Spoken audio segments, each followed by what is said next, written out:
ہم نے جو کام کیا ہے فکر فرائی کے علماء نے، وہ یہ بتایا کہ پہلے قرآن مجید سے فہم تم مرتب کرو گے وہ ہے کیا، اس کو مرتب کر کے سمجھو گے وہ ہے کیا. میں آپ کو اس کی ایک مثال دیتا ہوں، اس سے لوگوں کو نا ہمارا پورا زاویہ سمجھنے میں مدد ملے گی.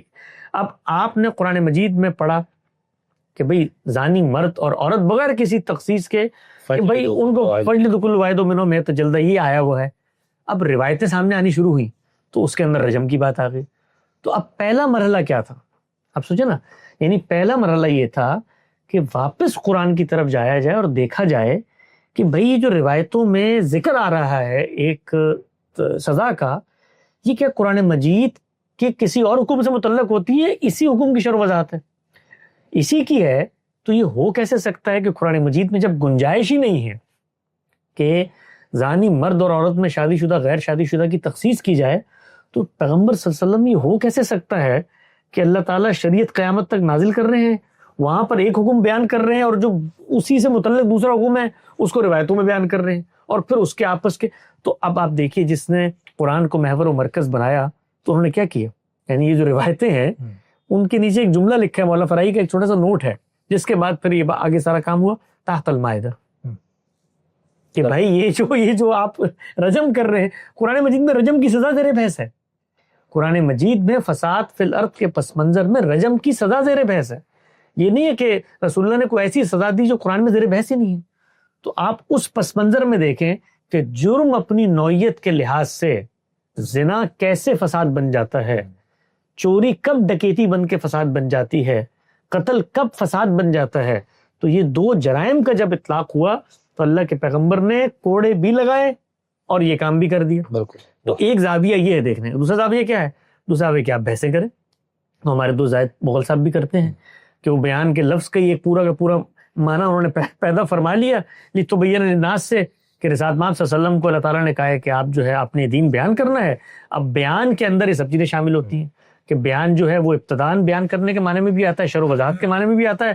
چونکہ رسول اللہ کو شرح و وضاحت کی ذمہ داری دی گئی تھی، لہذا شرح و وضاحت وہ جو بھی کریں گے وہ شرح و وضاحت ہی قرار پائے گی، اور اس شرح و وضاحت میں ترمیم، تخصیص، یہاں تک کہ تعمیم، ہر چیز شامل ہے، نصب بھی شامل ہے. پھر اس کے لیے قرآن مجید کو اٹھا کر اس کے اندر اتنی مثالیں کہ نہیں بیان. تو ہم نے بتانے کی کوشش کی کہ بھئی یہ جو بیان کا لفظ ہے یہ ابتداً بیان کے معنی میں بھی آتا ہے، شرح و وضاحت کے معنی میں بھی آتا ہے.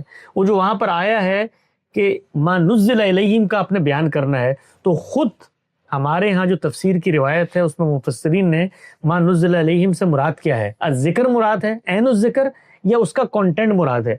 اگر کنٹینٹ مراد ہے تو وہاں پر تبلیغ کا معنی ہوگا، پہنچانے کا معنی. اگر عین الذکر مراد ہے تو وہاں شرح و وضاحت ہوگی. تو آپ کے زاویے سے اگر عین الذکر مراد ہے تو شرح و وضاحت دیں تو فیصلہ کیسے ہوگا، کیا چیز مراد ہے وہاں پر.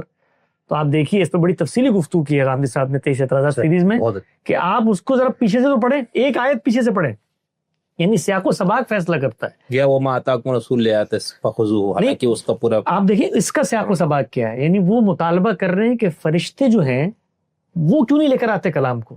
اللہ کہہ رہا ہے بھائی میرا معاملہ یہ نہیں ہے، میں انسانوں کو بھیجتا ہوں، انسانوں پر یہ لازم ہوتا ہے اور وہ اس کو پہنچاتے ہیں.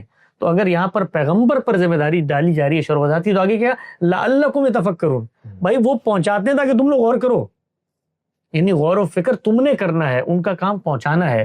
تو اس پس منظر میں پھر پورا کا پورا ایک پیراڈائم بننا شروع ہوا. یعنی ایک جب ایک کو کہتے ہیں نا تاسریا میر اوج دیوار کچ، ایک اگر آپ کا زاویہ ٹیڑھا ہو جاتا ہے.